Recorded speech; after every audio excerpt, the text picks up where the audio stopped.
Obadiah, chapter 1. The vision of Obadiah.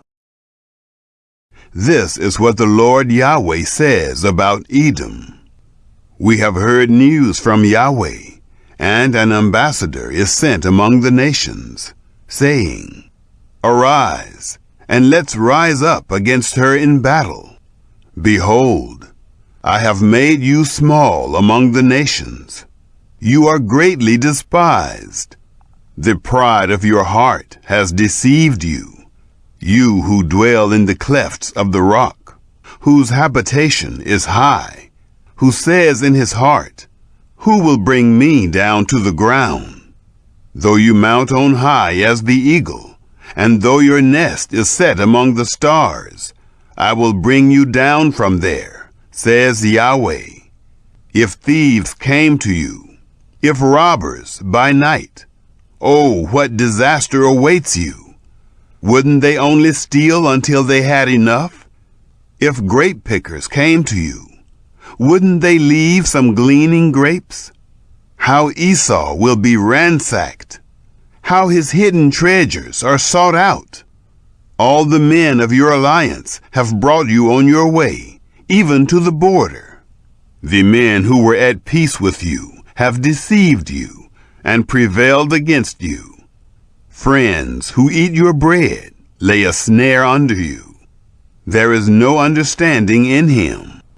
Won't I in that day, says Yahweh, destroy the wise men out of Edom, and understanding out of the mountain of Esau? Your mighty men, Teman, will be dismayed, to the end that everyone may be cut off from the mountain of Esau by slaughter.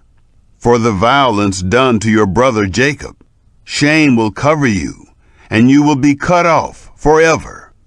In the day that you stood on the other side, in the day that strangers carried away his substance, and foreigners entered into his gates, and cast lots for Jerusalem, even you were like one of them. But don't look down on your brother in the day of his disaster, and don't rejoice over the children of Judah in the day of their destruction. Don't speak proudly in the day of distress. Don't enter into the gate of my people in the day of their calamity. Don't look down on their affliction in the day of their calamity, neither seize their wealth on the day of their calamity. Don't stand in the crossroads to cut off those of his who escape.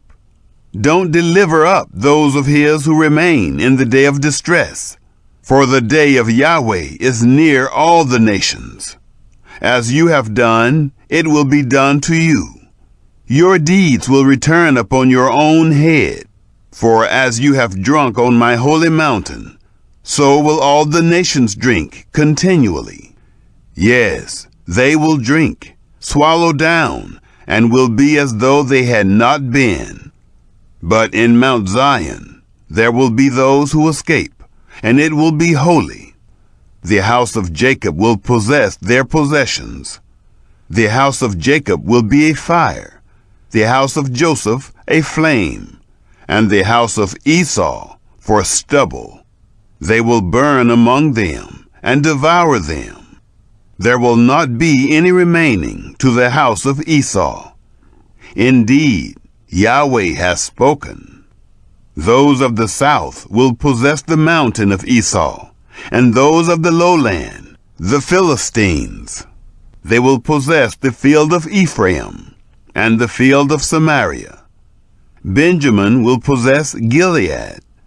The captives of this army of the children of Israel, who are among the Canaanites, will possess even to Zarephath, and the captives of Jerusalem, who are in Sepharad, will possess the cities of the Negev.